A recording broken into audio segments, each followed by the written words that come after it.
Geografi 2018. Nah, saya akan menjawab soal UTS dari Geografi Regional Negara-Negara Maju. Nah, soal UTS-nya itu yang pertama ada indikator-indikator dari negara-negara maju. Nah, saya jawab yaitu indikator negara maju yang pertama itu ada indikator kuantitatif dan yang kedua itu ada indikator kualitatif.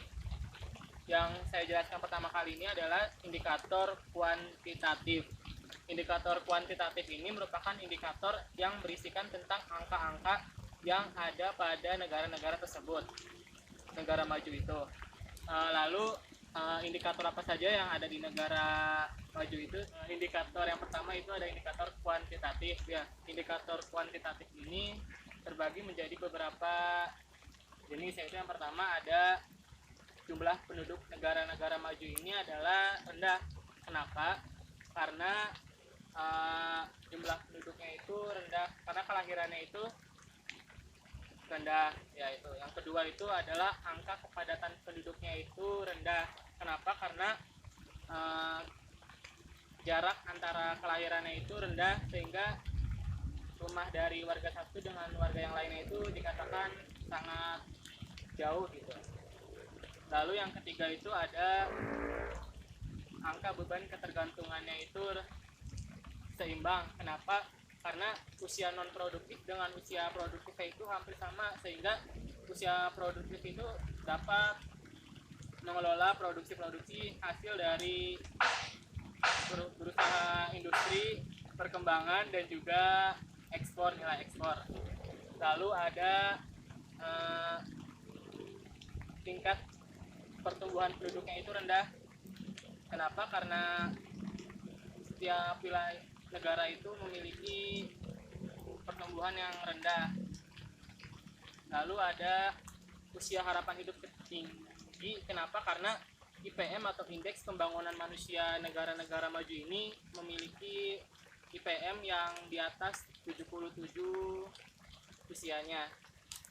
Lalu ada yang terakhir itu adalah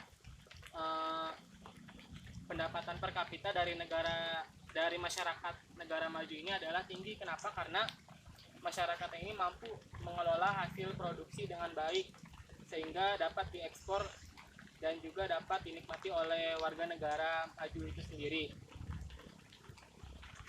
Indikator yang kedua yaitu ada indikator kualitatif. Jadi indikator ini menekan pada untuk membandingkan dari negara maju itu sendiri untuk membandingkan dengan negara lain. Lalu apa saja indikator yang ada pada kualitatif? Yang pertama itu ada etos kerja dan pola pikir masyarakat yang maju. Kenapa? Karena masyarakat di negara maju ini memiliki disiplin waktu yang baik, bagus, dan juga ada ulet terhadap pekerjaannya ataupun terhadap pendidikan. Lalu ada bertanggung jawab dan juga ada jujur. Kenapa? Karena di sana itu angka kriminalitas itu diperkirakan tidak ada ataupun di bawah 1%. Nah, yang kedua itu ada tingkat pendidikan yang tinggi. Kenapa? Karena di sana itu negara majunya ini mulai berpikiran bahwa pendidikan itu menjadi nomor satu dan diutamakan karena dapat mengembangkan pola pikir dan juga dapat memberikan kualitas dari sumber daya manusianya itu sendiri. Lalu yang ketiga itu ada mata pencaharian masyarakatnya itu di bidang jasa, industri maupun bidang perdagangan. Nah, mata pencaharian ini kebanyakan di bidang perdagangan untuk ekspor dan impor dan bisa menghasilkan sebuah produk. Atau yang keempat yaitu ada tingkat kesehatan masyarakat yang tinggi. Kenapa? Karena di sana itu kualitas masyarakatnya itu dilihat dari kesehatan yang tinggi dan kebanyakan negaranya itu maju karena usia harapan hidupnya yang tinggi. Lalu ada keadaan atau kesadaran dalam hukumnya itu tinggi. Kenapa? Karena di sana itu takut akan hukum. Jadi orang yang menimbulkan atau yang membuat kriminalitas itu dianggap tidak ada atau di angka 0 atau 1%. Itu karena tingkat kesadaran hukumnya yang tinggi dan juga mampu mengembangkan sumber daya manusianya itu sendiri. soal nomor 2 dari pertanyaan GR6, yaitu ciri-ciri umum dari negara maju.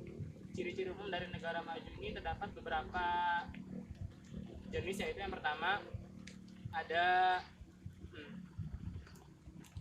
memiliki teknologi yang canggih. Kenapa? Karena negara maju ini sumber daya manusianya itu dapat berkembang dengan baik dan juga kualitas hidup masyarakatnya ini baik pula. Contoh teknologi yang canggih itu seperti kayak di negara Jepang. Nah, di negara Jepang ini sudah mengembangkan teknologi robotik dan juga untuk mengefektifkan waktu dan efisiensikan waktu negara itu berkembang. Lalu yang kedua itu ada kelahiran dan kematian masyarakatnya itu rendah. Kenapa? Karena kelahiran dan kematian masyarakatnya itu diproyeksikan dengan adanya harapan hidup masyarakatnya itu tinggi, sehingga kelahiran masyarakat di sana di negara-negara maju itu rendah, dan juga angka kematiannya itu rendah, sehingga bisa dikatakan seimbang lah antara kematian dengan kelahirannya itu. Lalu ada pengangguran yang rendah. Kenapa? Karena di sana itu sudah mengembangkan teknologi yang ada dan juga mampu membuat lapangan pekerjaan yang ada. Lalu yang keempat itu adalah korupsi, kolusi, dan nepotisme di sana itu rendah. Kenapa? Karena masyarakatnya ini yang melakukan kriminalitas itu dapat memikirkan dua kali untuk melakukan sebuah korupsi maupun kolusi itu.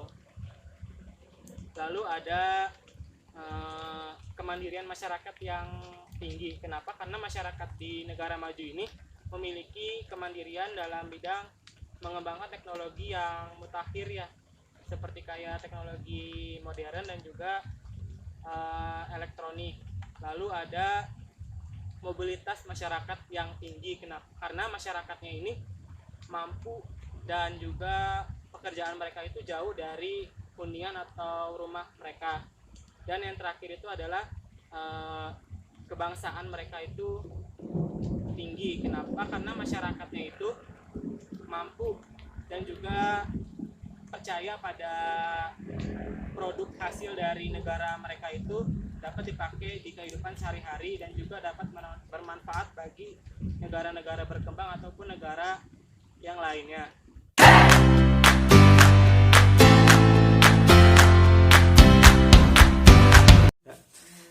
Yang ketiga itu ada soalnya itu menjelaskan tentang geografis dari negara ataupun benua Australia.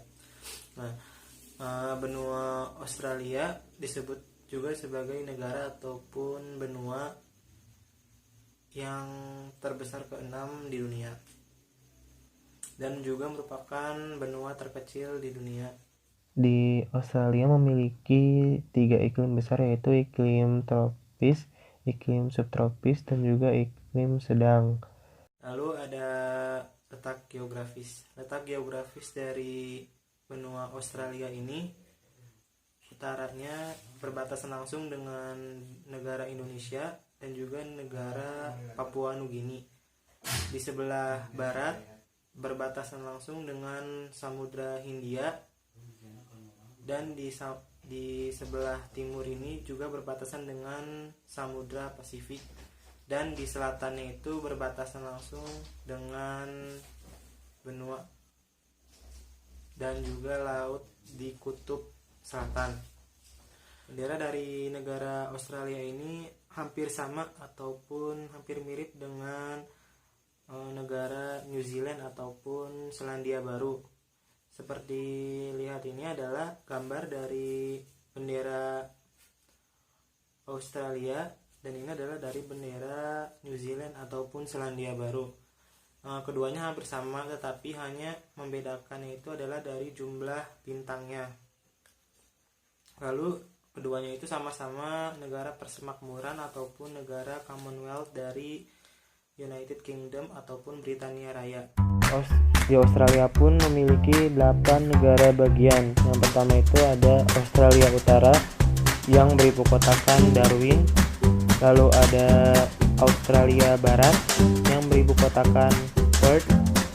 Lalu ada negara bagian Victoria yang beribu kotakan Melbourne. Lalu ada New South Wales yang beribu kotakan Sydney. Negara bagian Queensland yang beribu kotakan Brisbane. Lalu ada